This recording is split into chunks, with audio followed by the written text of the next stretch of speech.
So I've been single basically my whole life. I'm not married.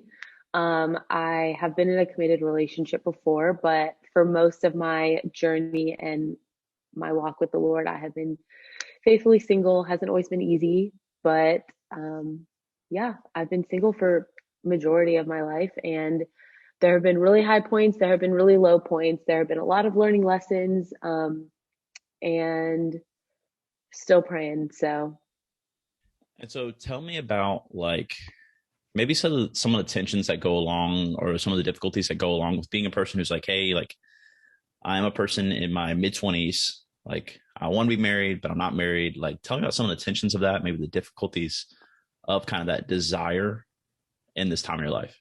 the biggest tension for me has been the pressure that comes with I'm 26. So the pressure of being 26 and I'm in this season of life where I could be married and I could be almost starting a family at my age. And so like having other people around me that are either in that season of life or are about to enter into that season of marriage just kind of like adds a lot of pressure to you, especially, you know, growing up, everybody's like, are you going to get like, are you dating somebody? Who are you talking to? And then you're at this point where you're starting your career, you're on your own and you're not in college anymore. And it's almost like, okay, who is she, you know? Um, I think that probably would be the biggest tension for me, especially just not even people saying it, but even just internally feeling that pressure of like, okay, my friends are getting married, some of my friends are having babies. Some of them are younger than me and they're about to have their second child. So I feel like there can be a lot of tension to where you're almost thinking to yourself, like, is there something that I'm not doing right? Is there something wrong with me that I'm still here single, yet I desire to be married, but here I am like, and I'm getting older, and um I think that can be the biggest tension for sure. Um that I've experienced. And then also just not feeling content with where I'm at. I think that can be a very big tension of people are always trying to, almost going back to what I just said, like people are always trying to move you on to the next season.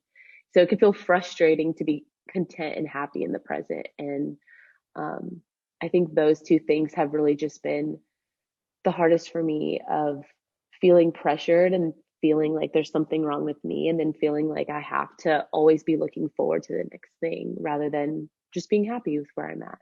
I love that too. And I think a lot of people, not just, young ladies, but, young men as well feel the same way, especially when it comes to contentment.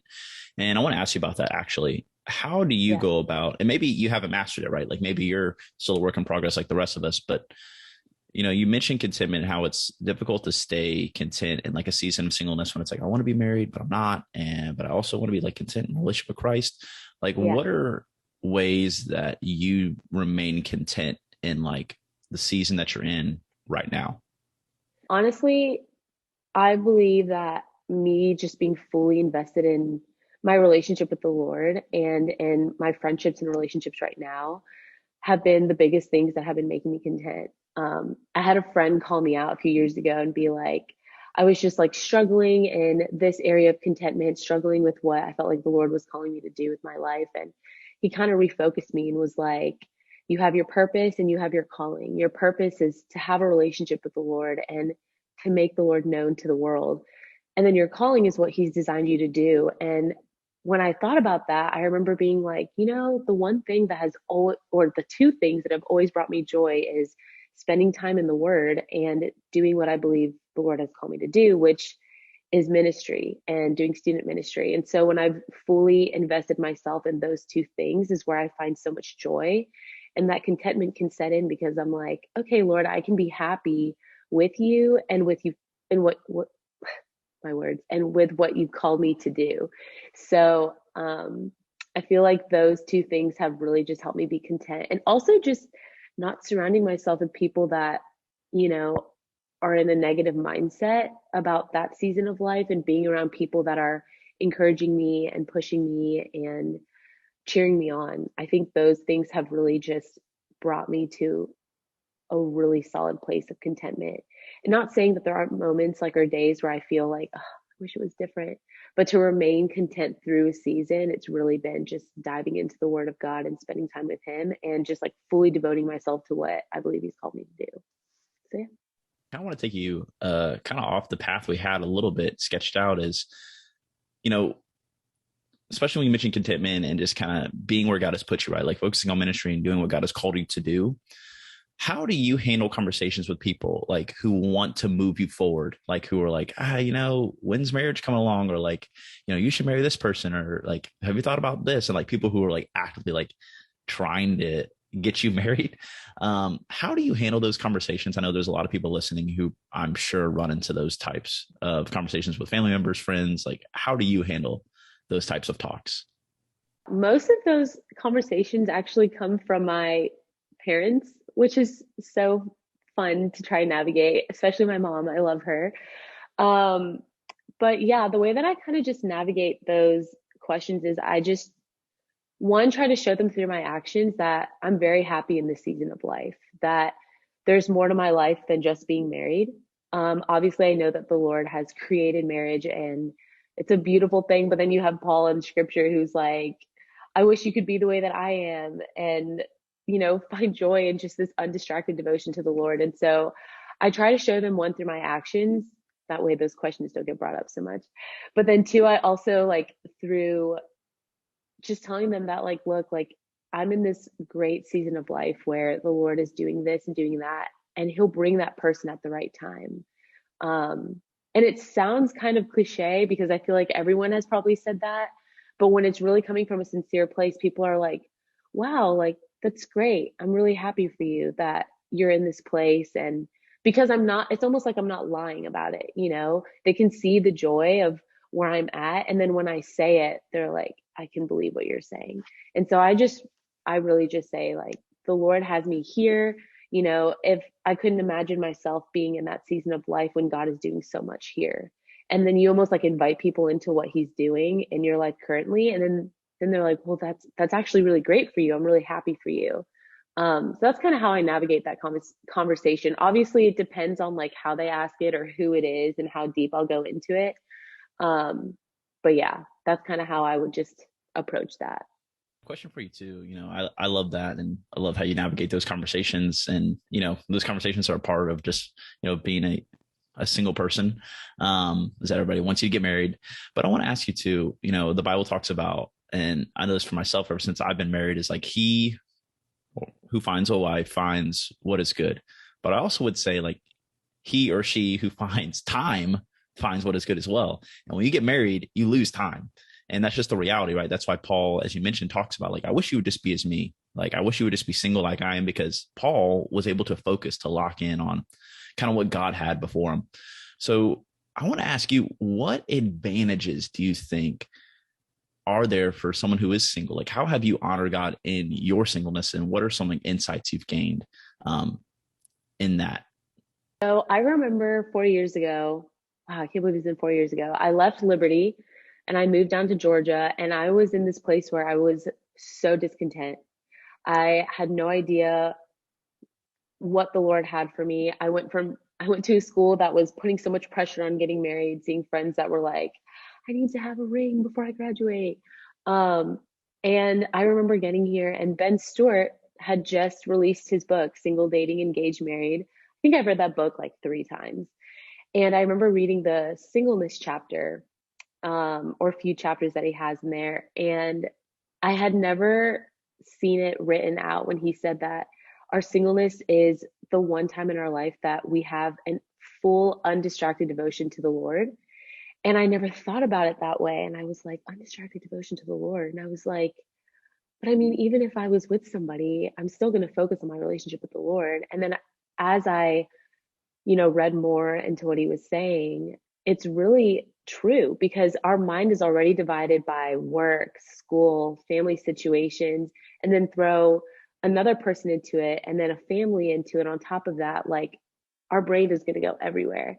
And so I just really feel like what he showed me was that I can be so devoted to what he has for me and what he's created me to do. And Ben Stewart also says that it's like a freedom with purpose. It's like a freedom that we won't have again when we're married, which it's going to be a different kind of, I guess, freedom per se when you're married. But when you're single, it's a freedom with purpose to where if God's like, hey, I want you to go here, you go here. Hey, I want you to go and talk to this person. Like for me, when God called me to move down to Atlanta, I wasn't in a relationship back in school. And I didn't have anything that was really holding me back or keeping me from being like, oh, should I go? And frankly, I wonder if I would have actually gone if I had been in a relationship, because I would have been like, maybe I want to stay with this person. But because I was single and I wasn't dating anybody, the Lord was like, hey, I want you to move down to Atlanta. I have this for you. And I was able to be like, okay, I'm going to go. And so I feel like it really just gives you that freedom to take steps and do things that I don't think people would actually consider doing if they were in a serious dating relationship or if they were married. And so I feel like um, those are a lot of the insights that I've grown. And I wrote this down in my like singleness blog that my mom told me, but she had always instilled in my sisters when we were younger that we're going to spend majority of our life married and in a relationship with someone, and this time of singleness is so short and so precious, so take advantage of it. Like don't rush out of it. And honestly, like ever since she said that, that has been something that I have really held on to, especially in moments where I'm like, oh, I could date that person. um but I was like, you know what, I really just I want to enjoy this season, and I don't believe that this is who the Lord has for me, even though they're great. And I'm going to just follow after what He has. So, yeah. That's awesome. What a great perspective too. And in light of our conversation, in light of all that, what encouragement do you have for anyone listening to this episode right now? I would say I have three things. To one, prioritize your relationship with the Lord. I think that is the most important thing. I think if your identity and your worth is not rooted in the Lord, then you're going to end up finding that in someone else. And plus, it's so fulfilling when you're prioritizing your relationship with the Lord. Um, because then when you get into a relationship in the future, um, your worth and your value isn't coming from that person. And if they were to leave, per se, your worth and value isn't going to be shattered because they're gone. You're going to be firm in the Lord. So I would say one, prioritize your relationship with Him. Two, I would say prioritize yourself. Like I said, this is the one time for yourself where you can go wherever you want, be whoever you want, figure out what your career is, figure out, what the Lord might have for you in the future when it comes to school, all those things. I think it's good to learn to be comfortable with yourself and be content with yourself. That sense of independence is great. And then I would say three, prioritize others. I would say really spend this time developing deep friendships, like close friends. Who's your inner circle? Like Jesus had his 12, but then he had his three. Um, and then find wise counsel. Um, I am so grateful for the community that I have around me. And I'm also so grateful for the older women in my life that can guide me and pour into me so that when maybe that person does come along, I have people that can be like, hey, this is a great thing, or they can call me out and keep me accountable. Um, or in moments where maybe one day marriage could be hard, I have those firm friendships um, that I can go back to if, because it can be really lonely if you don't have those things. So I would say work on those things now before entering into that season, because I feel like when you do have those things, it can be a lot more fruitful and a lot more peaceful and smooth. So, And that's a great word, Vanessa. And we so appreciate you being on today. And you offered some incredible wisdom for all of us. And we are incredibly grateful for you. So thank you. That was so much fun. And I hope I was able to encourage someone. So, yeah.